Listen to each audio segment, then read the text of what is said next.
Un aliment qui a cuit à 100% dans un micro-ondes veille de Shabbat, il y a une grande discussion dans les décisionnaires. Est-ce que ça s'appelle cuit? Selon la halakha, il ne faudra pas le réchauffer sur la plata pendant Shabbat. Chazak Baruch.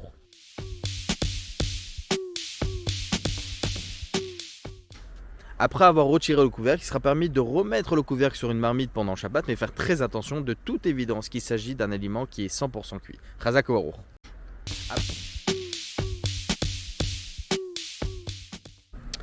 Bonjour à tous, alors non, il est interdit de remuer dans une marmite quand elle est sur directement la plata parce que ça s'appelle mirze kimevaché, ça veut dire quoi? Ça veut dire que ça ressemble à une procédure de cuisson. Chazak Baruch.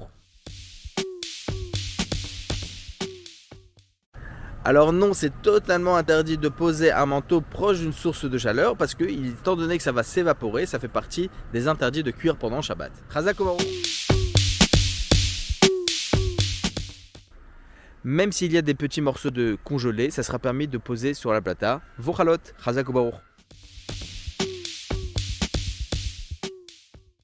Même si on dit que la poudre elle n'est pas cuite au préalable et qu'il y a de l'eau froide à l'intérieur, étant donné que la quantité d'eau chaude que l'on va rajouter à l'intérieur du biberon, il sera minime par rapport à la quantité d'eau qu'il y a déjà au préalable dans ce biberon, ça sera permis de mettre de l'eau bouillante dedans, même directement du kumkum. Chazak Baruch.